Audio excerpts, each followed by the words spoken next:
They think they miss the person, the ex who left, the relationship that ended, the love that got away. They replay memories, scroll through old photos, romanticize what was. And the longing feels real, feels like love, feels like evidence that this person was the one and losing them was the greatest mistake of their life. But Carl Jung understood something that changes everything about this experience. What they actually miss is not the person.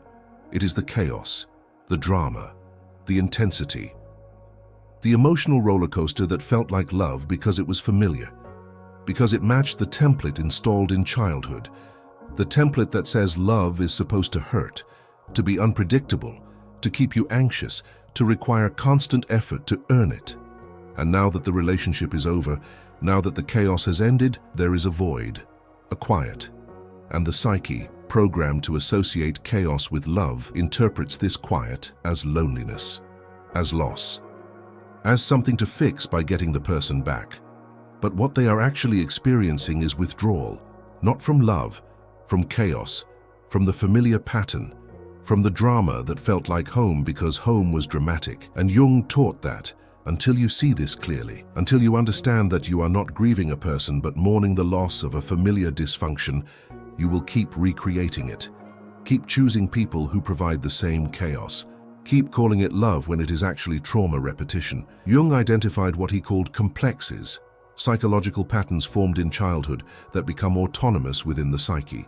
The mother complex, the father complex, relationship complexes based on early attachment experiences.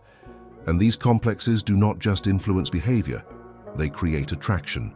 They determine who feels like the one, who triggers that sense of chemistry, of destiny, of this is it. And the brutal truth Jung discovered is that what we call chemistry is often just complex activation.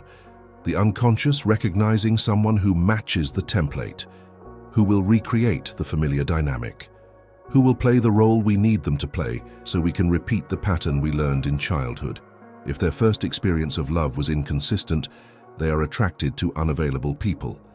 If their attachment figure was controlling, they are drawn to dominance.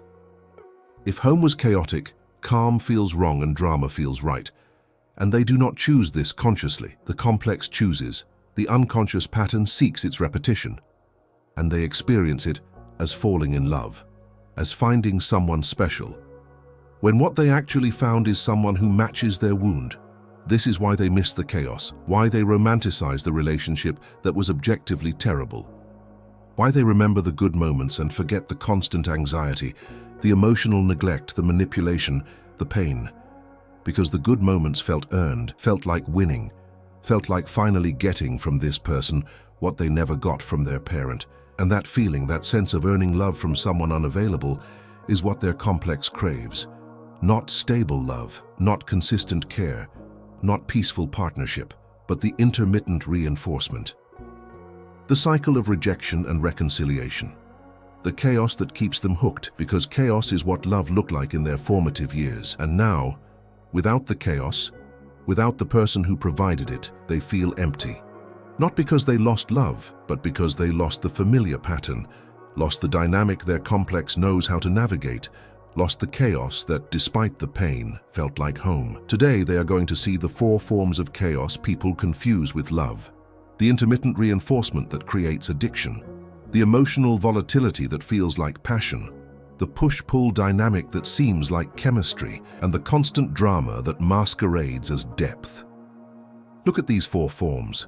Not with judgment, not with shame, but with the recognition Jung offers that what you think is love is often psychological repetition. Is your complex seeking its familiar pattern?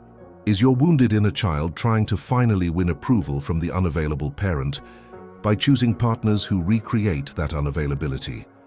And until you see this, until you differentiate chaos from love, intensity from intimacy, trauma bond from true connection, you will keep choosing wrong, keep getting hurt, keep blaming them for leaving when the truth is you never chose them for love. You chose them for chaos, for the familiar dysfunction your complex craves. And missing them is not missing a person. It is missing the pattern, the chaos, the familiar pain that your psyche, not having known anything else, mistakes for love. Make your choice. Which form of chaos speaks to them? And then stay.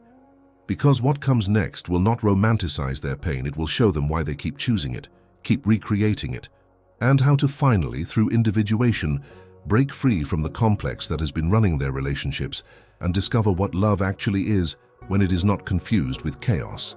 If they recognize the intermittent reinforcement, the pattern where affection comes unpredictably, creating desperate hope and compulsive pursuit, they have identified the first form of chaos confused with love. The person was not consistently available, not reliably present, sometimes warm, sometimes cold, sometimes attentive, sometimes distant.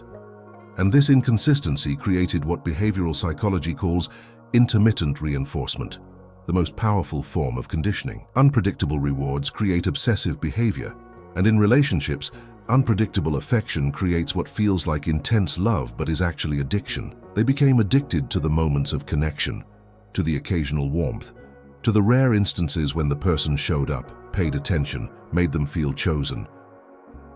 And those moments felt more valuable, more meaningful, more like love than consistent affection ever could. Because they were earned, because they came after periods of absence, because scarcity creates perceived value.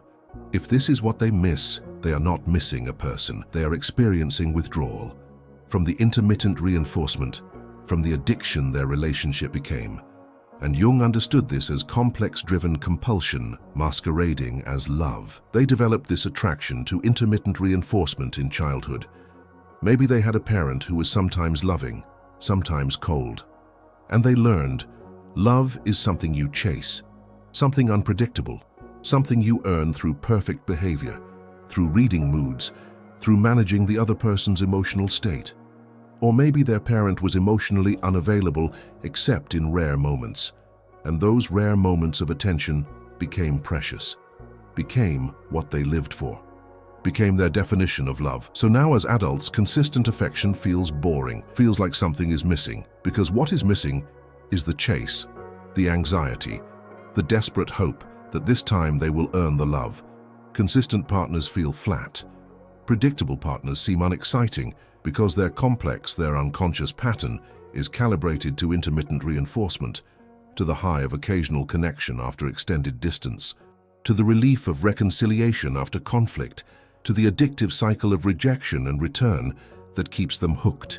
In Jungian terms, this is projection of the unavailable parent onto romantic partners. Jung taught that we project our unresolved parental complexes onto lovers. If the parent was inconsistent, we are unconsciously attracted to inconsistent partners, not because we consciously want pain, but because the complex seeks resolution, seeks to finally win love from the unavailable figure, and the partner becomes stand-in for parent, becomes the person from whom we are trying to earn what we never got, and every moment of their affection feels like winning, like finally being chosen, like proof we are lovable. But it is not love, it is complex repetition, is addiction to intermittent reinforcement, is mistaking the relief of temporary connection for the depth of actual intimacy. And when the relationship ends, when the intermittent reinforcement stops, they experience withdrawal, not grief for lost love, withdrawal from the addictive pattern, and they interpret withdrawal as evidence the person was important, was the one, when actually the importance was created by the unpredictability, by the scarcity, by the intermittent reinforcement that hijacked their dopamine system and made them addicted to someone who never consistently showed up. People addicted to intermittent reinforcement romanticize chaos. They remember the good moments disproportionately, the times the person finally texted back, finally showed affection, finally chose them, and they forget the weeks of silence, the emotional unavailability, the constant anxiety of not knowing where they stood. They remember the highs and forget the devastating lows because intermittent reinforcement creates selective memory.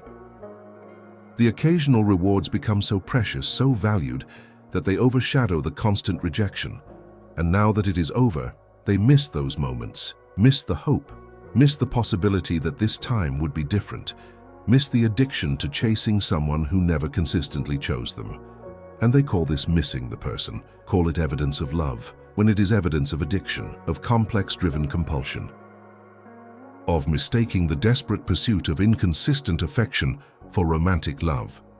Breaking free from intermittent reinforcement addiction requires brutal honesty.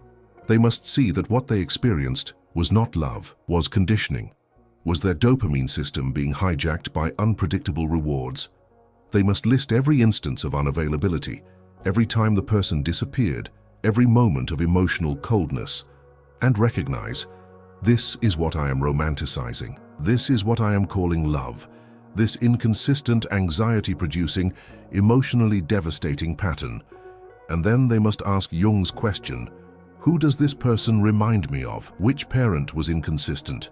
Which early attachment figure taught me that love is something you chase, something unpredictable, something you never fully have? Because that is the complex, that is the pattern. And until they make it conscious, until they see that intermittent reinforcement is addiction, not love, they will keep choosing it. Keep experiencing withdrawal when it ends. Keep confusing the chaos of inconsistency with the depth of real connection. Real love is consistent, predictable, boring by comparison, and that is exactly why their complex rejects it, because their complex does not want love. It wants resolution, wants to finally win affection from the unavailable figure. And it will keep choosing unavailable partners until they consciously interrupt the pattern and choose differently. If they recognize the emotional volatility, the extreme highs and lows, the constant emotional turbulence they mistook for passionate love, they have identified the second form of chaos confused with love. The relationship was a roller coaster.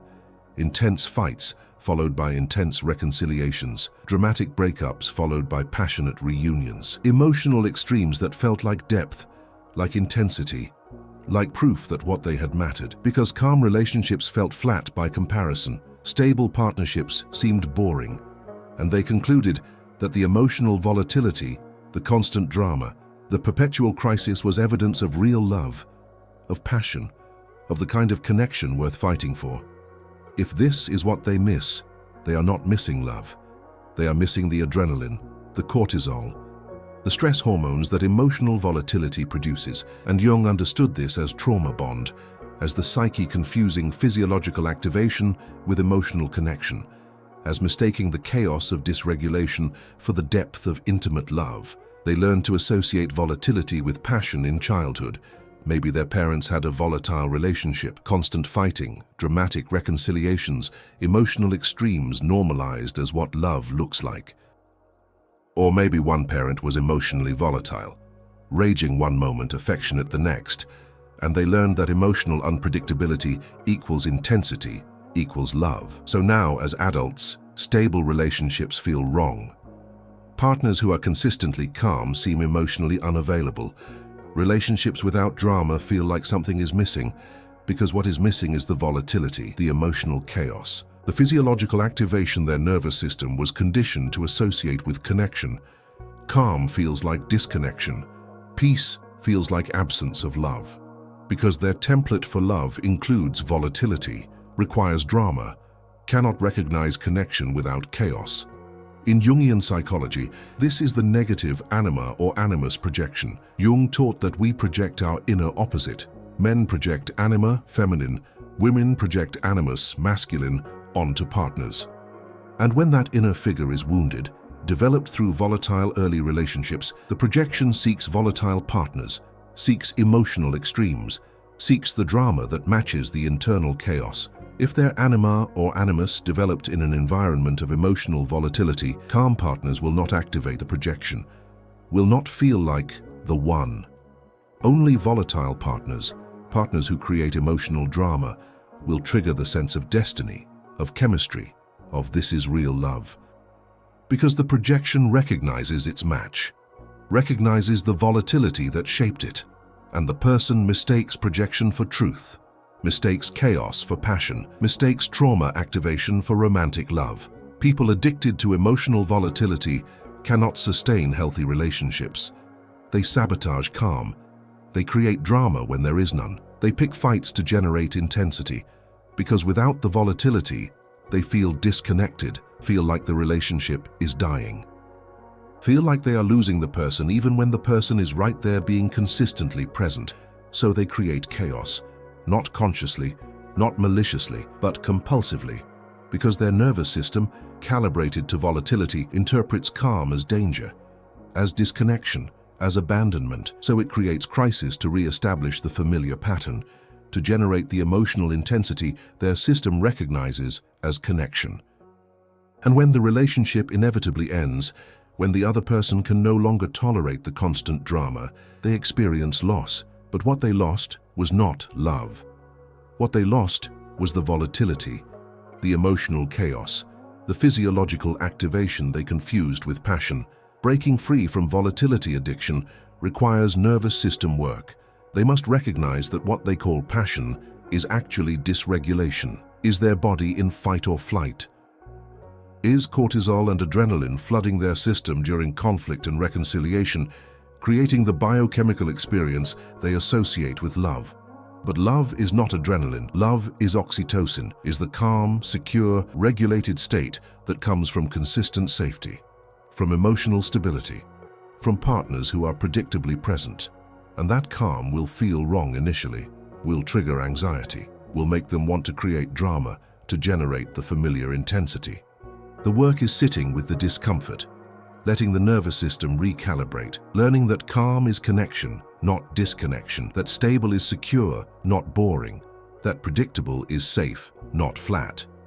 Jung taught that individuation requires integrating opposites, and for people addicted to volatility, the opposite they must integrate is calm, must learn to recognize peaceful partnership as real love instead of interpreting it as absence of passion. Must retrain their system to associate regulation with connection instead of requiring dysregulation to feel loved. This is not fast work. The pattern is deep, but it is possible to finally differentiate emotional volatility from passionate love, to stop creating chaos in pursuit of intensity, to allow calm, regulated, consistent partnership, and discover that what they thought was boring is actually what love feels like when it is not confused with trauma. If they recognize the push-pull dynamic, the constant cycle of pursuit and withdrawal, closeness and distance, connection and rejection, they have identified the third form of chaos confused with love. One person pursues, the other withdraws. Then roles reverse. The withdrawer pursues, the pursuer becomes distant. This dance creates what feels like chemistry, like magnetic pull, like destiny. Because the push-pull generates constant tension, constant longing, constant sense that if they could just get the timing right, if they could just both be available at the same time, the relationship would work. But it never does, because the push-pull is not chemistry. It is avoidant, anxious attachment playing out. Is two people with incompatible wounds trying to resolve them through each other? Is psychological pattern, not romantic destiny? If this is what they miss, they are not missing the person. They are missing the chase, the tension, the familiar dynamic of pursuing someone who pulls away. And Jung understood this as projection of parental unavailability, creating compulsive pursuit that feels like love, but is actually wounded child seeking the parent who was never quite there. They learned the push-pull in childhood. Maybe they had an inconsistent parent, sometimes present, sometimes gone. And they learned to chase availability, learned to pursue connection, learned that love means constantly trying to close the distance with someone who keeps creating it. Or maybe they were the one who was smothered, and they learned to withdraw to maintain autonomy, learned that closeness feels like suffocation, learned to create distance the moment connection threatens to become too intimate. Either way, they developed a pattern, and now that pattern seeks its match. The pursuer seeks the withdrawer. The anxious seeks the avoidant, not consciously, but unconsciously, because the pattern needs both roles to operate. And when they find each other, when pursuer meets withdrawer, it feels like destiny, feels like chemistry, feels like finally finding the person who triggers that sense of this is it. But what is actually happening is wound recognition, is two complexes finding their complementary dysfunction, is push-pull dynamic activating. In Jungian terms, this is projection of the parental complex onto a partner who will recreate the familiar distance. Jung taught that anxious attachment, what he would call the desperate child archetype, projects onto avoidant partners the unavailable parent, and then pursues, tries to win love, tries to close the distance, tries to finally get from the partner what they never got from the parent. Meanwhile, the avoidant partner, carrying their own wound, experiences pursuit as threat, as intrusion, as the smothering they had to escape from in childhood. So they withdraw, create distance, and this withdrawal intensifies the pursuer's anxiety, triggers their abandonment wound, makes them pursue harder, which makes the avoidant withdraw more. And the cycle perpetuates, each person triggering the other's wound, each person confirming the other's worst fear. The anxious confirms for the avoidant that closeness equals loss of self. The avoidant confirms for the anxious that love equals abandonment. And they call this chemistry, call this intense connection, when it is actually two wounded people locked in complementary trauma response. People trapped in push-pull dynamics romanticize the tension. They remember the moments of connection as more significant because they were preceded by distance. They experience the occasional closeness as more meaningful because it came after pursuit. They interpret the constant longing as evidence of depth, as proof this person matters, as indication this relationship is important, but the importance is created by the pattern, by the push-pull, by the fact that they are constantly in pursuit or withdrawal mode, never in actual intimate connection. Actual intimacy requires both people being present, available, regulated at the same time. But push-pull ensures that never happens, ensures that when one is ready, the other pulls away, ensures that the relationship exists in perpetual state of almost but not quite, of longing but not having, of pursuing but never catching. And this creates the illusion of profound connection, because we overvalue what we cannot have, romanticize what remains just out of reach, and interpret our own desperate pursuit as evidence the person is worth pursuing. Breaking free from push-pull requires recognizing the pattern, seeing that what they call chemistry is complementary wounding, that the person who triggers the most intense longing is not the right person, is the person who matches their wound, who recreates the familiar dynamic of chasing unavailable love. Jung taught that healing requires conscious suffering, requires choosing what feels wrong to interrupt what is familiar. For the anxious pursuer, this means choosing the available partner even though they trigger no chemistry, even though secure attachment feels boring, even though consistent presence does not activate the desperate longing their complex craves. For the avoidant, this means staying in connection even when every instinct says withdraw, even when closeness triggers panic, even when intimacy feels like suffocation. Both must do what feels unnatural, must choose against their pattern, must recognize that the push-pull dynamic, though it feels like chemistry, is actually two people ensuring they never have to risk real intimacy. Never have to be fully seen, never have to stay present when vulnerability emerges. The push-pull protects both from the very thing they claim to want. And missing the person who participated in that dynamic is not missing love, it is missing the familiar defense, missing the pattern that kept them safe from actual intimacy while providing the illusion of intense connection. If they recognized the constant drama, the relationship where there was always a crisis, always a problem, always emotional intensity around something, they have identified the fourth form of chaos, confused with love. There was never peace, never calm, never simple companionship. Every interaction carried weight. Every conversation could become conflict. Every day brought new emotional turbulence, and they interpreted this as depth, as the kind of relationship that matters, as intensity that proves how much they care, because relationships without constant drama felt superficial by comparison. Partners who did not engage in emotional crisis felt disconnected, and they concluded that drama equals depth, that constant emotional intensity means the relationship is significant. If this is what they miss, they are not missing a person. They are missing the distraction, the constant activation, the drama that kept them from having to feel the emptiness underneath. And Jung understood this as ego defending against confrontation with self, as creating external chaos to avoid internal work, as mistaking dramatic entanglement for psychological depth, when actually drama prevents depth by keeping focus external instead of internal. They learned to equate drama with significance in childhood. Maybe their family operated in constant crisis, always a problem, always emotional intensity, never peace, and they learned that attention comes through drama. That mattering means being involved in crisis. That connection happens through solving problems, managing emotions, being needed during chaos. So calm felt like being forgotten. Peace felt like being unloved. Stability felt like not mattering. And they carried this into adult relationships. They created drama. They involved partners in their crises. They made everything emotionally intense, because that is how they learned to generate connection. How they learned to matter. How they learned to feel like the relationship is significant. Without drama, they feel invisible. Without crisis, they feel disconnected. Without emotional intensity, they feel like the relationship is dying. So they create chaos and call it depth. In Jungian psychology, this is ego inflation through dramatic identification. Jung taught that ego inflates when it avoids self, when it refuses the inner work of confronting unconscious material. And one way ego avoids that work is by staying externally activated, by creating constant drama, by remaining focused on relationship chaos instead of turning inward to face shadow.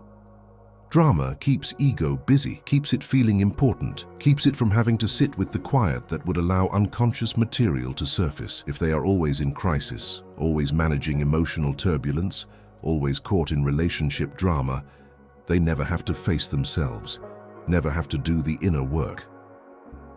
Never have to confront what Jung called the personal unconscious, the repressed material, the shadow, the parts they have been avoiding. Drama is defense, is distraction, is ego's way of staying inflated and avoiding deflation that comes from recognizing it is not the center, that something deeper exists, that inner work is required. People addicted to drama cannot tolerate peaceful relationships. They sabotage stability. They create problems when there are none. They turn minor disagreements into major conflicts.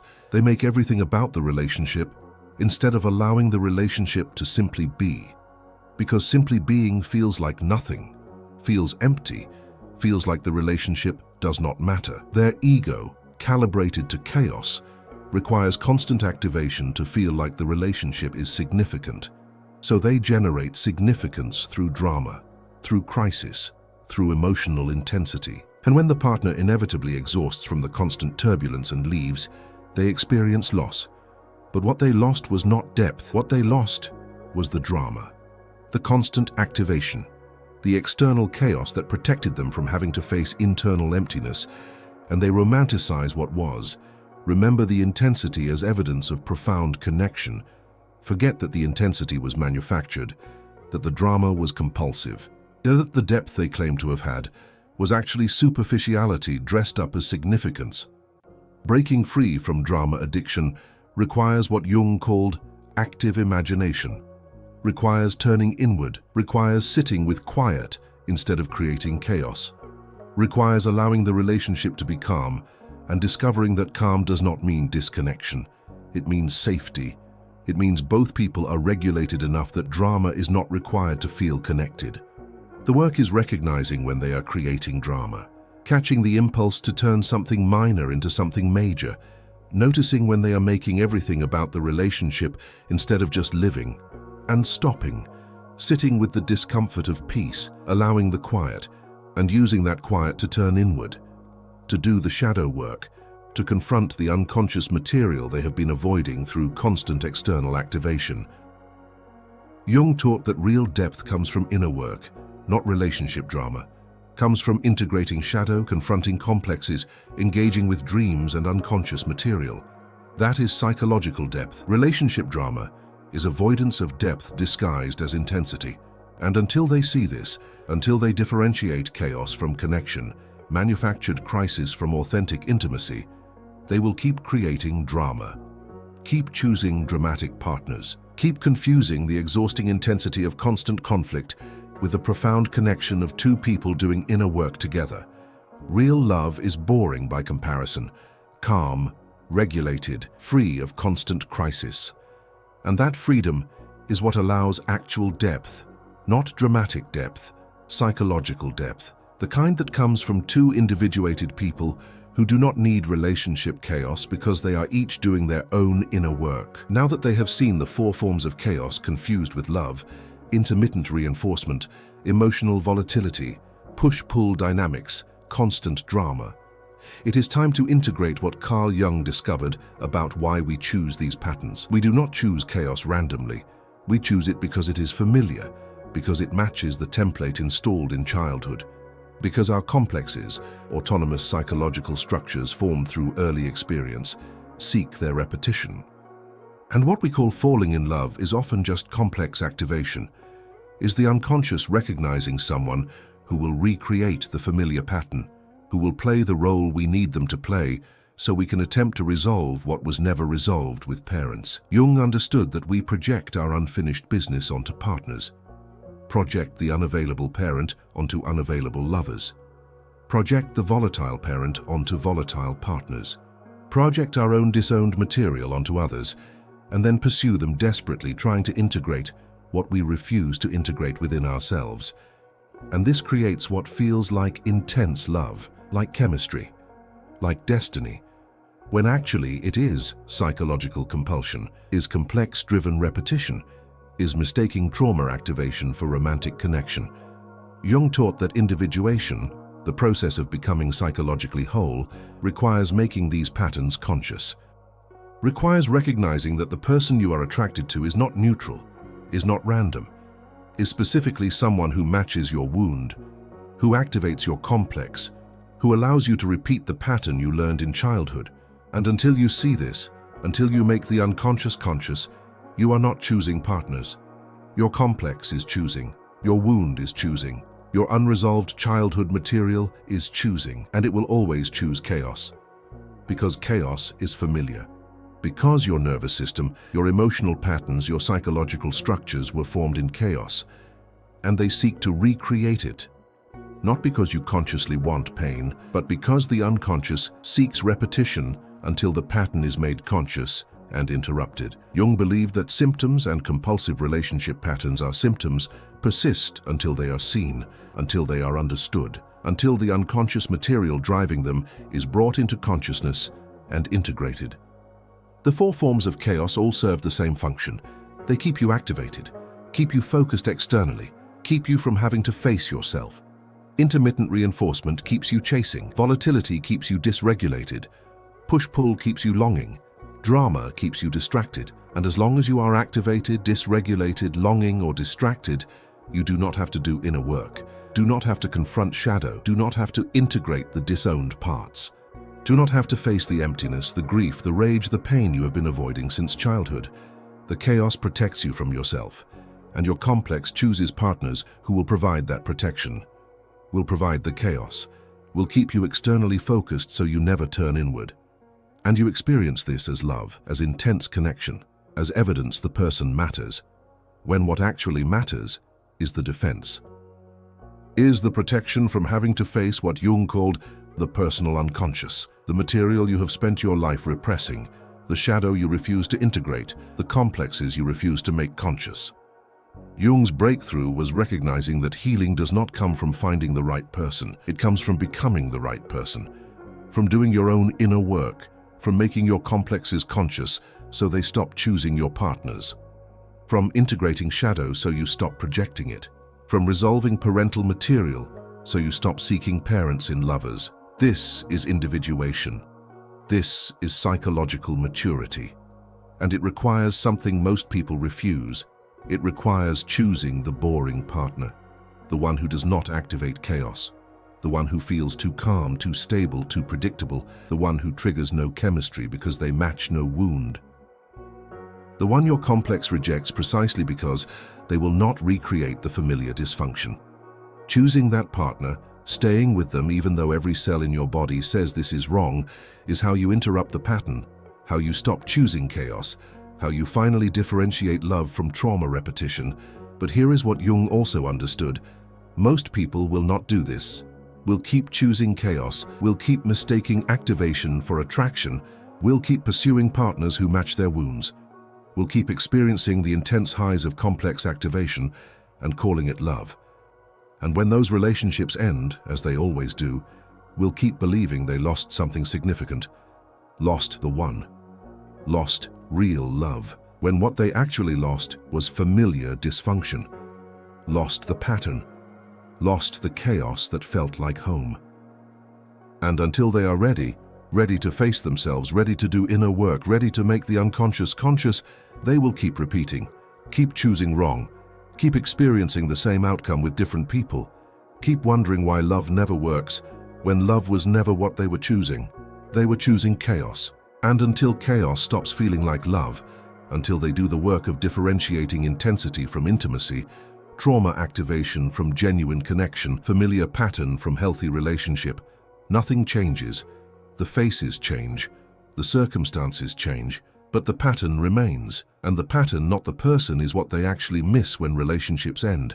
So now they understand they have been choosing chaos and calling it love. That what they miss is not the person, but the familiar pattern. But understanding is not transformation. Practice is required, daily, uncomfortable, counter-instinctual practice of interrupting the complex driven patterns and choosing differently. This is not intellectual work.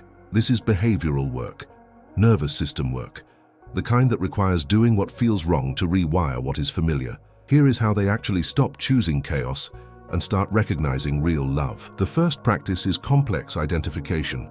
They must see clearly what their pattern is, what form of chaos they are attracted to. They write their relationship history, every significant relationship, and they look for patterns. Was the person consistently unavailable? Intermittent reinforcement.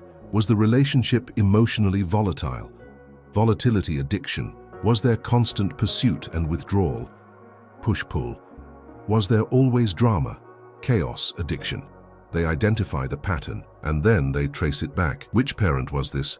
Which early relationship taught them this is what love looks like? Maybe unavailable father taught them to chase emotionally distant men. Maybe volatile mother taught them emotional chaos equals passion. Maybe inconsistent caregiver taught them push-pull is chemistry. They must make the connection explicit. I choose this pattern in partners because this is what I experienced in childhood. This is my complex. This is my wound-seeking repetition. Writing this down, seeing it clearly, making unconscious conscious. This is step 1. The second practice is pattern interruption. When they meet someone new, when they feel attraction, they pause. They do not act on chemistry. They ask, what am I feeling? Is this calm attraction to someone emotionally available? Or is this intense activation from someone who matches my wound? If it is the latter, if the person triggers intense chemistry, feelings of destiny, sense of this is it, they recognize this is my complex. This person will recreate my pattern, and they walk away. Even though every instinct says pursue, even though the chemistry feels like proof they should be together, they walk away. Because intense chemistry is not evidence of compatibility, it is evidence of wound recognition. And they have chosen that enough times to know where it leads. This is excruciating because their whole system is screaming that this person is special, is the one, is what they have been looking for. But what they have been looking for is their pattern, and choosing against it requires going against every instinct. The third practice is choosing the boring option. When they meet someone who feels too calm, too stable, too predictable, someone who triggers no intense chemistry, no sense of destiny, no feeling of this matters, they stay.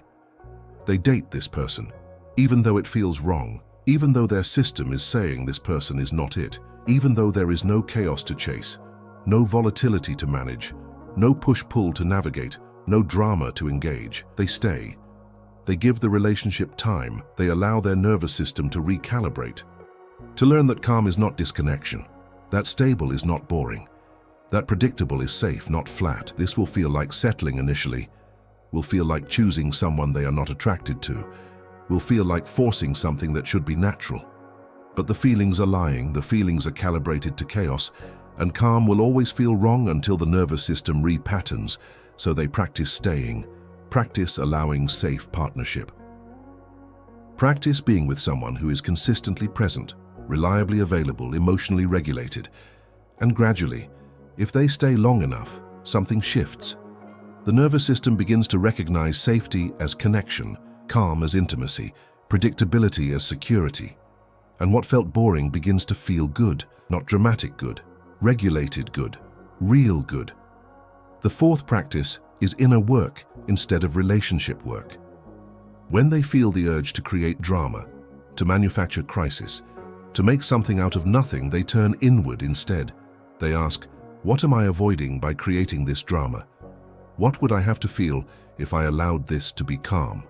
What is underneath the compulsion to generate intensity? Usually the answer is emptiness, grief, rage, pain, the material they have been avoiding since childhood.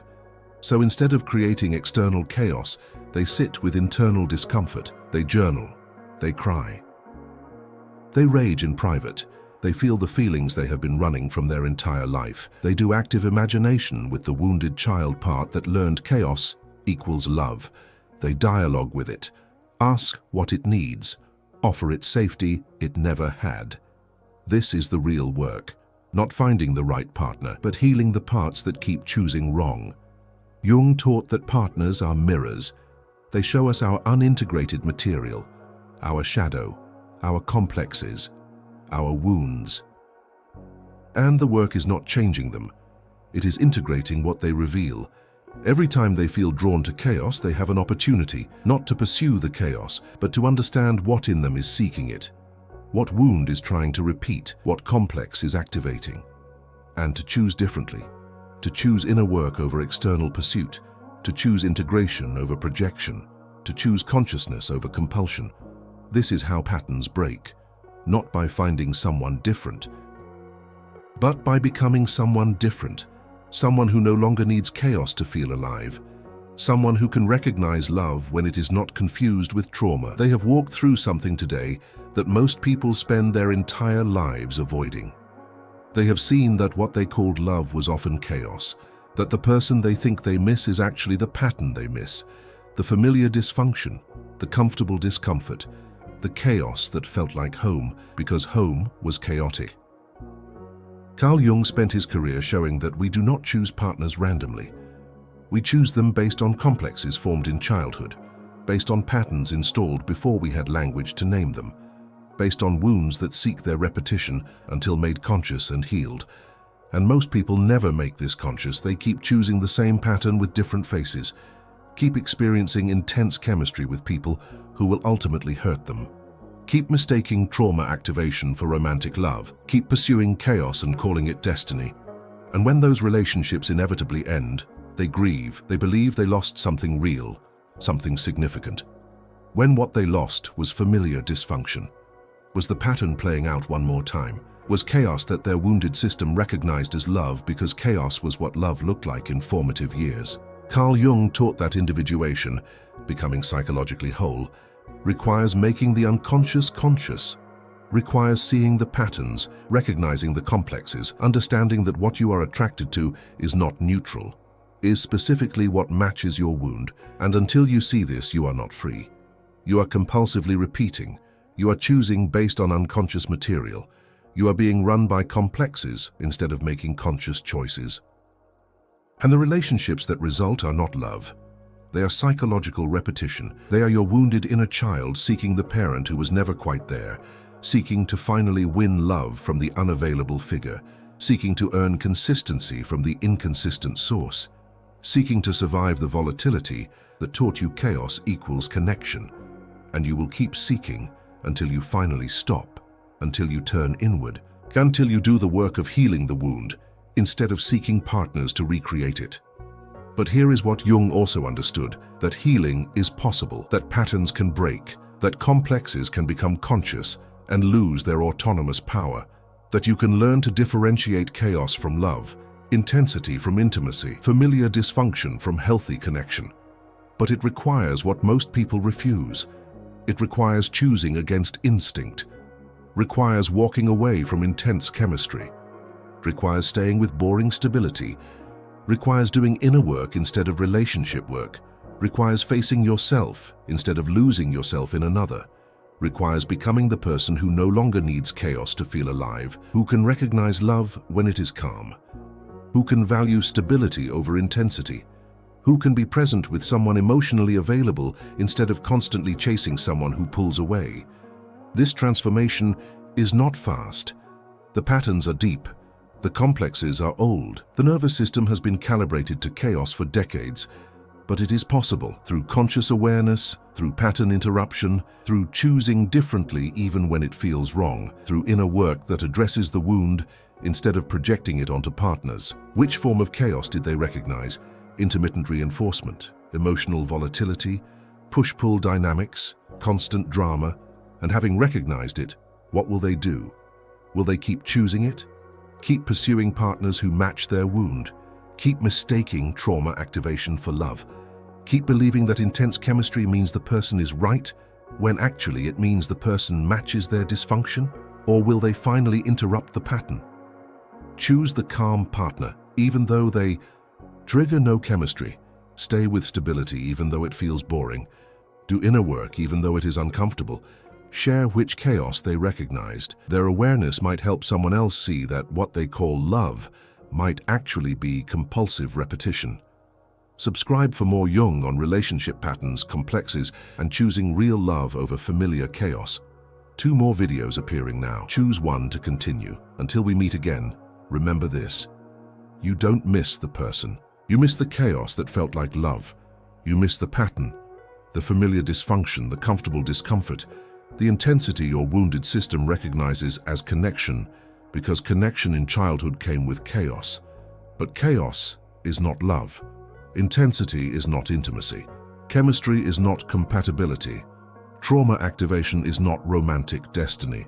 Jung proved that what we call falling in love is often just complex activation, is unconscious pattern recognition, is wound-seeking wound. And until you make this conscious, until you see clearly that you have been choosing based on familiarity, not health, on pattern, not compatibility, on wound, not wholeness, nothing changes. You keep repeating, keep hurting, keep believing each person is different when actually they are all the same. Different faces, same wound, same pattern, same chaos, and you will keep choosing chaos until you finally heal the part of you that was formed in chaos. That learned chaos equals love. That cannot recognize connection without crisis. The work is not finding someone different. The work is becoming someone different, someone who has made the unconscious conscious, who has healed the wound, who no longer needs chaos to feel alive. And when you do that work, when you finally break the pattern, love will look different, feel different, be different. It will be boring, calm, stable, predictable. And that boring, calm stability will be the most profound thing you have ever experienced, because it will finally be love. Not chaos, not pattern, not complex repetition, just love. Real love. The kind that does not require constant crisis. The kind that allows you to finally rest instead of constantly fighting. The kind you could not recognize before because your system was calibrated to chaos. But now, having done the work, you can. You can finally choose love. Real love. The love that was waiting all along for you to stop choosing chaos.